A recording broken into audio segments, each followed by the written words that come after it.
5 de la mañana en este martes 17 de agosto, el momento de escuchar el comentario de Rosendo Tavares Villalobos. Gracias, José Luis Mendoza. El saludo, el abrazo para don Álvaro Arbelo. El saludo para todo el equipo del gobierno de la mañana. El saludo para el país de aquí y el país de allá.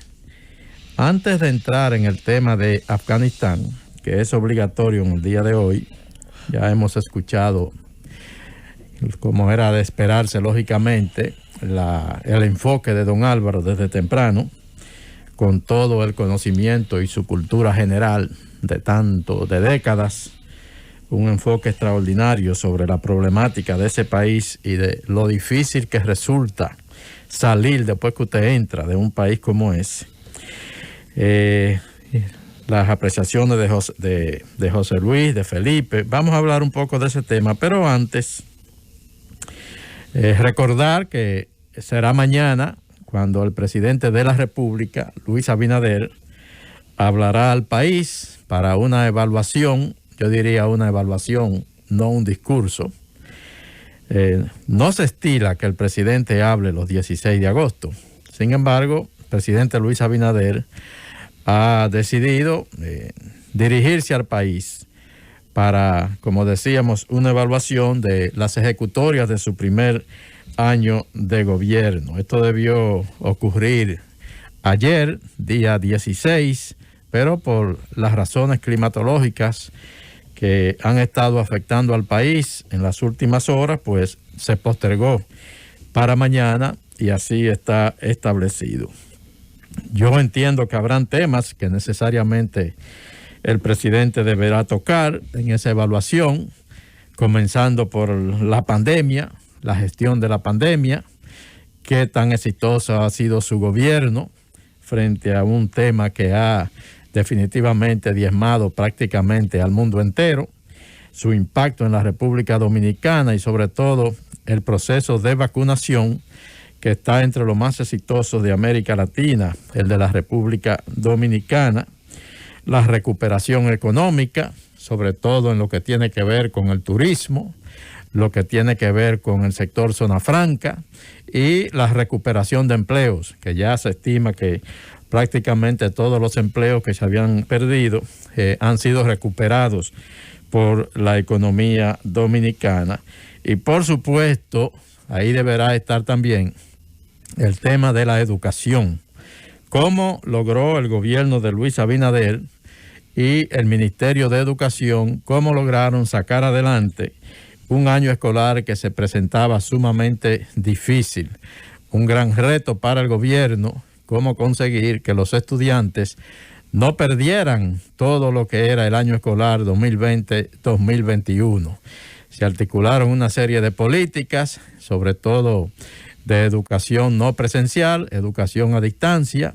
Se equipó a gran parte del estudiantado de algunos elementos tecnológicos. Se estructuró una cadena nacional de medios de diferentes tipos, radio, televisión, internet, y se hizo un trabajo dentro de las dificultades lo mejor que se podía, pero definitivamente entendemos que el tema de la educación será uno de los principales a destacar por el presidente Abinader en su intervención de mañana, porque la verdad que fue un reto que yo creo que se logró con notas sobresalientes. Hay algunos temas que se le agregaron a la situación de crisis con que el presidente Abinader asumió el poder el 16 de agosto del 2020. La fiebre porcina no estaba en el programa, como tampoco estaba en el programa que la crisis haitiana se iba a incrementar a los niveles en que hoy se encuentra, con el magnicidio de su presidente, Jovenel Moïse, y ahora con un terremoto que dificulta todavía mucho más la situación, y aunque eso ocurre en Haití, lógicamente coloca a la República Dominicana en una situación también bastante difícil. Es un tema que de alguna manera, aunque sean los haitianos allá de aquel lado, por el hecho de que compartimos la misma isla y por el hecho de las presiones que eso significa para este país, pues lógicamente concentra también la atención del gobierno dominicano y de todos los dominicanos. Así que vamos a esperar. Rosendo Tavares Villalobos, de los Tavares de Santiago, ¿verdad? De los Villalobos de Madrid y de Asturias. Excúsame, Rosendo, yo solo quería agregar esto. Que se entienda lo que voy a decir, que se analice, que se piense, ¿verdad? Que no se parta de criterios simples, que no se parta de prejuicios. Yo considero que con la mayoría de los hermanos haitianos, lo que hay que hacer es reeducarlos. Bien, gracias, don Álvaro. Entonces, vamos a esperar esa intervención de mañana del presidente Luis Abinader, su repaso sobre este que ha sido un año básicamente de administración, de gestión de una crisis muy difícil, e incluso antes de que él asumiera las riendas del poder, habíamos anticipado que se enfrentaba a un reto bastante difícil por lo que significaba la pandemia y la crisis económica que generó.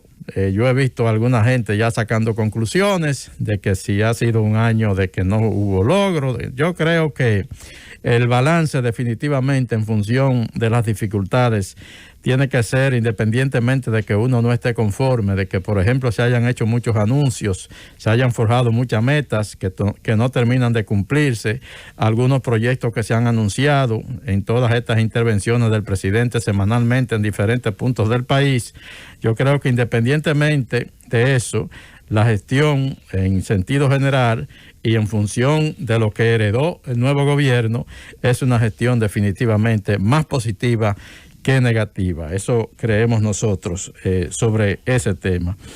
Sobre el caso de Afganistán, Estados Unidos invadió originalmente Afganistán con el propósito, fue lo que dijo cuando se presentó ante los Estados Unidos para anunciar la decisión, el entonces presidente George W. Bush, con el propósito de perseguir y destruir a Al Qaeda y de capturar a Osama Bin Laden, a quienes responsabilizaban de los ataques a las Torres Gemelas, aquel fatídico 11 de septiembre del año 2001, con sus consecuentes resultados de más de 3,000 muertes allá en la ciudad de Nueva York.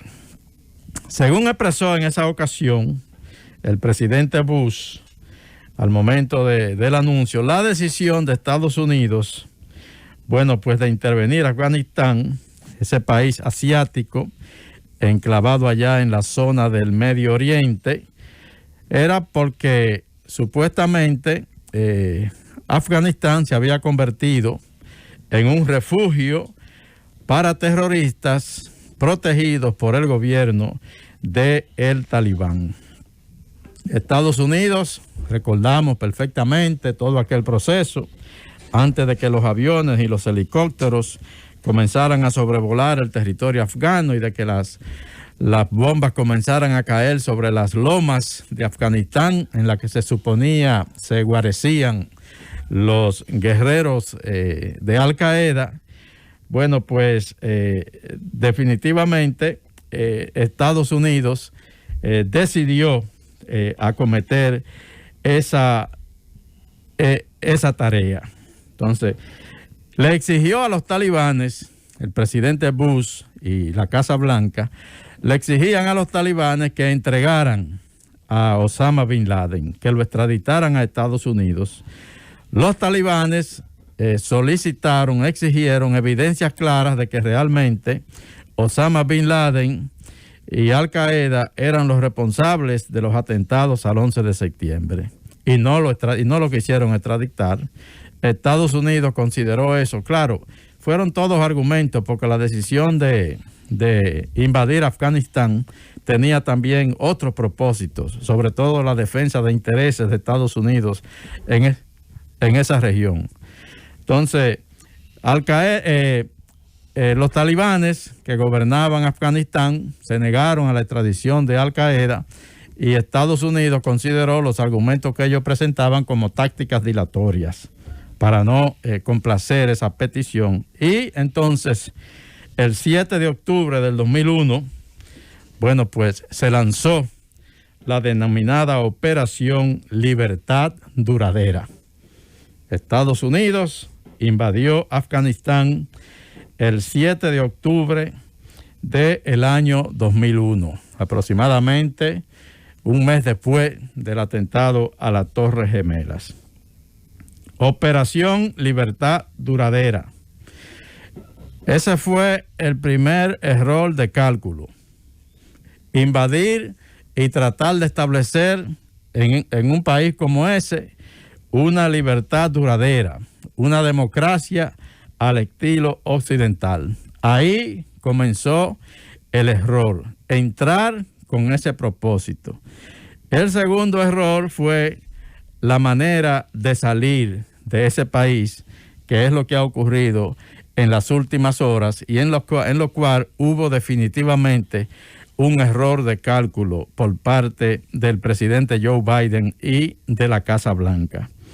Un error de cálculo porque el mismo presidente Biden ha admitido, al momento de justificar su decisión y de decir que la mantiene, como explicaba José Luis, nosotros invertimos ahí $1 trillón, entrenamos unas Fuerzas Armadas, la equipamos con los mejores equipos, aviones, helicópteros, tanques, le dimos todo lo que necesitaban, 20 años entrenando a unas Fuerzas Armadas para que pudieran hacerse responsables de su país y no lo lograron, decía el presidente Biden, justificando su decisión.